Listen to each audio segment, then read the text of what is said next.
apa dihijikeun? Dihijikeun lah. Yang pertama ada pengertian menurut Sudijono 2009, teknik non-tes pada umumnya memegang peranan yang penting dalam rangka mengevaluasi hasil belajar siswa sekiranya sikap atau efektif pembinaan yang sekiranya keterampilan ya. Sedangkan menurut Hamzah BUD 2013 juga menerangkan bahwa instrumen pada tes pada umumnya digunakan dalam beberapa teknik penilaian, yaitu A penilaian unjuk kerja, yang B penilaian produk, C penilaian proyek, D portofolio, dan E skala sikap. Sependapat dengan video Mana tuh? dalam Maulia 2013, teknik evaluasi non-tes biasanya digunakan untuk mengukur hasil belajar yang berkenaan dengan soft skill, terutama yang berhubungan dengan apa yang dapat dibuat atau dikerjakan oleh peserta didik. Oke, yang pertama itu ada A penilaian unjuk kerja. Buka tuh. Dia menilai cara melakukan siswa itu cara mengerjakan tugas gitu. Contohnya tuh guru menilai cara siswa melakukan sesuatu, misalkan contoh menilai cara siswa untuk mengerjakan tugas praktik atau apapun itu. Yang B ada keterampilan penilaian produk ya.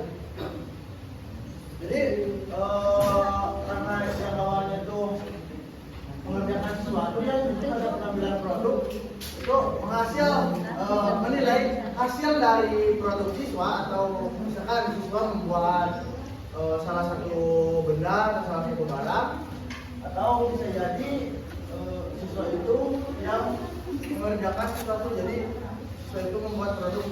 Nah, hasil akhirnya guru yang menilainya. Yang ketiga ada C penilaian proyek. Nah, untuk penilaian proyek yaitu, jadi proyek itu kan jangkanya itu bukan jangka pendek 1 hari atau 2 hari ya. Jadi minimal ada beberapa minggu gitu. Jadi ada persiapan, terus pas pelaksanaan, dan hasil. Jadi guru itu menilai dari keseluruhan, dari mulai perencanaannya seperti apa,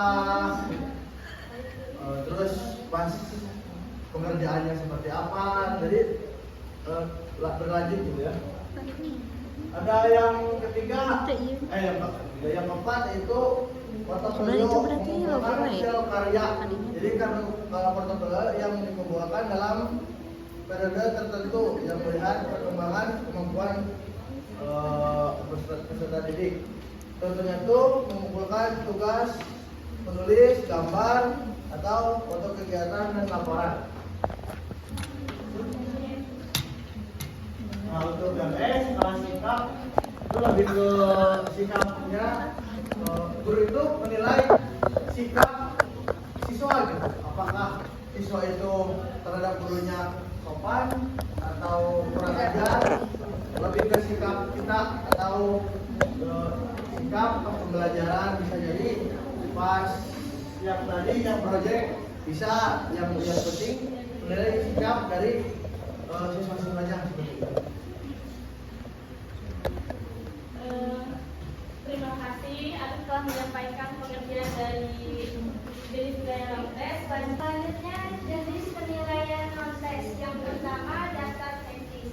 Daftar checklist adalah alat penilaian yang berbentuk daftar aspek perilaku, keterampilan atau sikap yang diamati secara langsung. Guru memindai apakah suatu aspek sudah dilakukan atau belum oleh siswa selama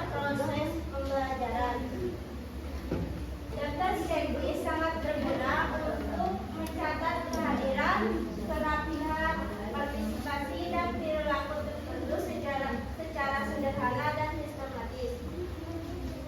Dengan menggunakan daftar checklist, peserta didik mendapatkan nilai bila kriteria penguasaan kompetensi tertentu dapat diamati oleh penilai.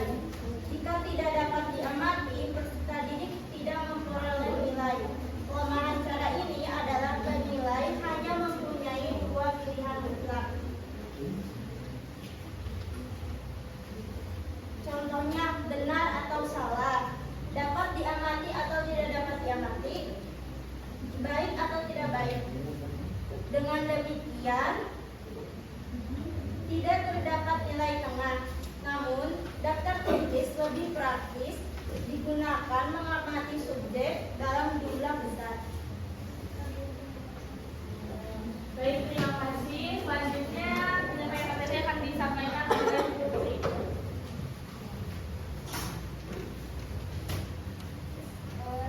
Yang kedua yaitu skala penilaian. Skala penilaian adalah alat yang menggunakan skala bertingkat untuk menilai intensitas, frekuensi, atau tingkatan pencapaian suatu perilaku atau perhatian siswa. Contohnya, guru memberikan nilai dari 1 sampai 5 untuk menilai tingkat kecerdasan siswa dalam kelompok atau tingkatan. Nah, jadi skala penilaian adalah cara guru untuk menilai kemampuan atau perilaku siswa menggunakan angka atau tingkatan tertentu. Misalnya 1 sampai 5, di sini tujuannya agar guru dapat melihat seberapa aktif siswa dalam melakukan proses pembelajaran. Contohnya, jika siswa jarang membantu, maka guru memberikan nilai 1 atau 2.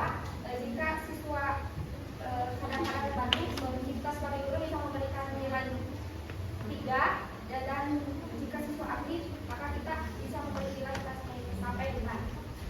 Nah, dengan cara ini guru dapat lebih rinci dan adil dalam memberikan penilaian. Terima kasih. Dan yang terakhir, materinya akan disampaikan oleh Ica.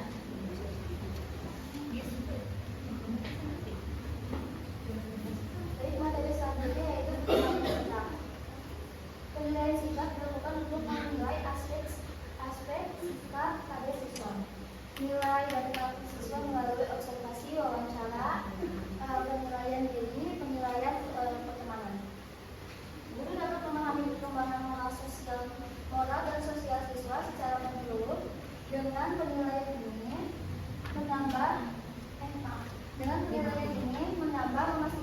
membantu memastikan bahwa pendidikan di sekolah tidak hanya menghasilkan siswa yang pintar secara akademik, tetapi juga bergerak pribadi. Terima kasih. Selanjutnya adalah sesi tanya jawab. Boleh yang mau bertanya untuk soal dibatasi bertanya.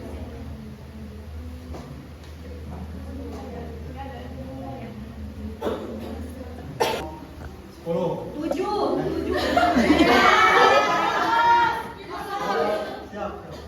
Tadi kan di penilaian sikap ada wawancara. Nah, gimana cara guru itu menilai bahwa dalam wawancara itu bisa menilai sikap dari seorang atau karakter dari peserta didik dengan cara wawancara? Caranya gimana? Jadi bagaimana cara kita bisa mengetahui karakter siswa itu dengan cara wawancara? Ada lagi?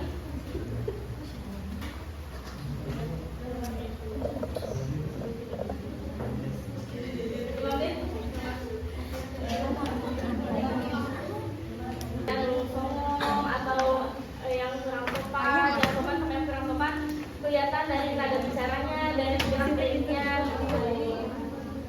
cukup. Ya, karena tidak ada lagi yang bertanya, langsung aja kesimpulan akan disampaikan oleh saya. Ini kesimpulannya, pelaksanaan evaluasi dalam dunia pendidikan tidak hanya didapatkan dengan tes, namun kita bisa menggunakan instrumen non-tes dalam kegiatan pengukuran penilaian.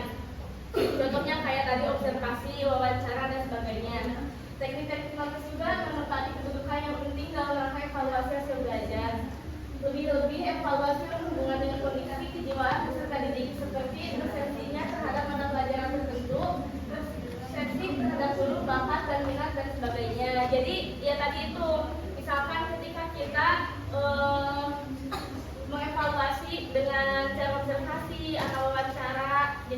bisa ngobrol lebih santai. Kan kalau tes mah terlihat lebih formal atau dominannya ke mata pelajarannya.